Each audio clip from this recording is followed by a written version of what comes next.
Pues es una obra preocupada por algunos problemas, digamos, intrínsecos a lo literario, a lo narrativo, ¿no? Sobre todo en la búsqueda de voces narrativas, de puntos de vista peculiares o, si se quiere, marginales, y que con frecuencia me llevan al humor, que es de lo que hablamos. Y al mismo tiempo es una narrativa preocupada por los problemas contemporáneos, los problemas de la sociedad mexicana por una parte y también de la sociedad eh, de Barcelona, donde yo vivo. Y en los últimos años, en particular, digamos que me he estado enfocando en el tema de la inmigración, ¿no? La inmigración no solamente en el libro Yo tuve un sueño, que tiene que ver con historias de testimonios de niños migrantes, sino que también ya era un tema que estaba en mi última novela, No voy a pedirle a nadie que me crea, que era la historia de un mexicano que se va a vivir a Barcelona. En mi libro infantil que presenté hoy, Un viaje cósmico a Puerto Ficción, donde hay 3 niños abandonados por unos padres que han migrado a los Estados Unidos, y en mi nueva novela que también tiene que ver con estos temas. Entonces digamos que en los últimos años mis últimas obras están muy relacionadas desde un punto de vista quizá autobiográfico con mi situación como migrante, el hecho de que yo no vivo en México, de que vivo fuera, y también de que mis hijos han nacido y crecido fuera de México, ¿no? Bueno, por una parte me parece que estamos viviendo en un mundo donde hay un exceso de opiniones.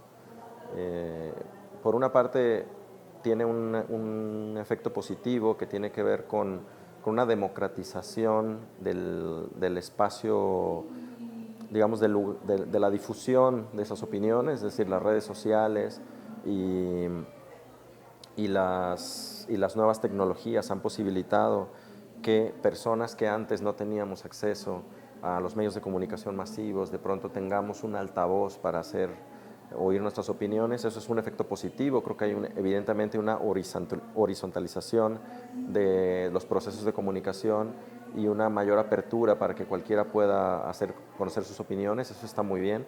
Pero por otro lado, esto ha producido mucho ruido, ha producido una especie de diálogo de sordos, donde solo nos escuchamos los que opinamos de la misma manera, etcétera. Y en ese sentido, a mí particularmente, me cansa, me agobia este ruido de opiniones y prefiero muchas veces no participar de este posicionamiento, ¿no? Y también creo que los escritores podemos optar por dos figuras, ¿no? La figura del intelectual, que siempre está como opinando y posicionándose en ciertas cosas, o la figura del estrictamente narrador, aquel que es más un observador, que está por fuera de la realidad y que está interviniendo sobre la realidad, pero siempre desde un punto de vista narrativo, ¿no? Pues cada novela es distinta en cuanto a que hay una búsqueda técnica que tiene que ver con encontrar soluciones a problemas literarios, ¿no? Por ejemplo, encontrar un narrador, encontrar un punto de vista, con la construcción de los personajes, el tiempo, la estructura de la novela. Cada novela es distinta en ese sentido de que yo me la planteo como la búsqueda de nuevas soluciones, ¿no? En particular esta novela tiene un narrador distinto a los narradores que yo he utilizado tradicionalmente en mis otras novelas. Es una novela que también en términos del espacio y del contexto deslocaliza el espacio y no es posible o no es tan fácil identificar dónde sucede la historia, comparado con mis otras novelas que son profundamente arraigadas, profundamente mexicanas o profundamente localizadas en las ciudades y en los lugares donde transcurren. Y también hay un esfuerzo en esta novela como por destruir la idea de identidad, por destruir las ideas fijas, las ideologías, los prejuicios, y que creo que lo vuelve más ambiguo, entre comillas, el mensaje, por decirlo así, que pueda tener la novela de lo que podría suceder. Y creo que también hay un humor distinto. Por supuesto, está presente el humor porque en toda mi obra aparece el humor y porque la relación que yo tengo con la literatura se da a través de la irreverencia y del humor, pero quizás sea un humor menos sarcástico, menos agresivo, menos negro y quizás sea un humor más irónico y más tierno, quizás sea la palabra, o más empático y más comprensible con los personajes. Yo fui un lector tardío, es decir, que yo leí de niño, sí, pero no tuve una formación de lector realmente en la literatura infantil, digamos.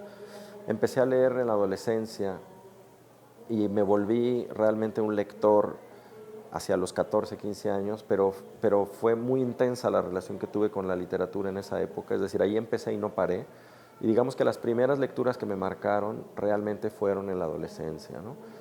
Descubrí por una parte algunos autores que hasta la fecha siguen siendo importantes para mí, norteamericanos o mexicanos, y también por supuesto vino el descubrimiento de la literatura del boom, que García Márquez o Vargas Llosa, etcétera, en ese momento fueron importantes y que para mí a largo plazo se convirtieron, yo diría que en un modelo a no seguir y en una especie de literatura contra la cual escribo, ¿no? Pero que en esa época fueron lecturas muy importantes. Y como lecturas de la infancia realmente me cuesta trabajo identificar o reconocer algunas que me hayan marcado, porque realmente la fase que me marcó como lector fue la adolescencia. Pues no sé si existe una versión para niños de Pedro Páramo. ¿Existe una versión para niños de Pedro Páramo? Yo creo que hay una obsesión que me está carcomiendo por dentro desde hace un tiempo, y es el darme cuenta que creo que desde hace bastante tiempo, desde hace unas cuantas décadas, los escritores mexicanos solo estamos reescribiendo el Pedro Páramo una y otra vez. La búsqueda del padre, es decir, hay toda una serie de temas en Pedro Páramo que me parece que son dominantes en la literatura posterior a Rulfo, incluso en aquella que parece muy alejada, de pronto encuentras las conexiones con el Pedro Páramo, ¿no? Me parece que Rulfo realmente encontró algo muy profundo de nuestra sociedad y de nuestra visión del mundo y de nuestra manera de entender la realidad.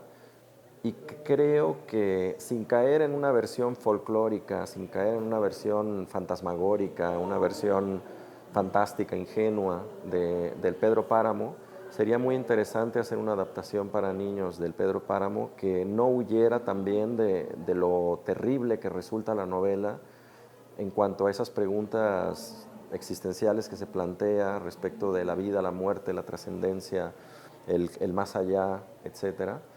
Creo que resultaría un ejercicio muy interesante llevar ya esas reflexiones a la infancia, ¿no?